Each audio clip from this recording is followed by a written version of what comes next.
জুয়ারি জুয়া হাতে নেওয়ার পূর্বে যদি বলতো এটা কোরআনে আল্লাহ হারাম করেছে, বরকত নষ্ট হবে আমার, জীবন নষ্ট হবে আমার, পরিবার নষ্ট হবে আমার, ছি ছি ছি, আমি জুয়ারি হলে আমার বাচ্চা স্কুল মাদ্রাসার বেতন ফি দিতে পারবে না, আমি জুয়ারি হলে আমার বাচ্চা কত সম্মানের সাথে কথা বলতে পারবে না, মানুষ বলবে জুয়ারি ছিল। ও যদি এমনটা ভাবতো আর আল্লাহকে ভয় করতো যে ছি ছি, সন্তান জন্ম দিয়েছে, ওর উপর এত বড় জুলুম করা ঠিক না। আমার মেয়েটা বিয়ের সময় মানুষ বলবো ওর বাপ জুয়া খেলে বিয়ে করিস না, ছি ছি ছি, মেয়েটা আমার ঘরে হলো, আমি জন্ম দিলাম, কষ্ট করে ওকে লালন পালন করছি, ওর উপরে এত বড় জুলুম আমার করা ঠিক হবে না, কারণ ওকে বিয়ে দেওয়ার সময় ও বিপদগ্রস্ত হবে, ভালো ঘর পাবো না আমি। এই মেয়েটা আমার ঘরে জন্ম নিয়ে তো কোনো ভুল করেনি, আমি ওকে এত বড় জুলুম করবো না।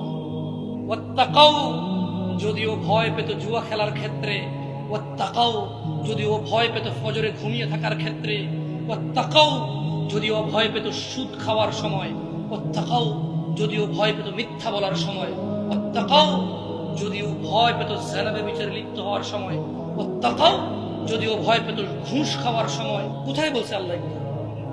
কোরআনের কোন সূরায়? সূরা আল আরাফ,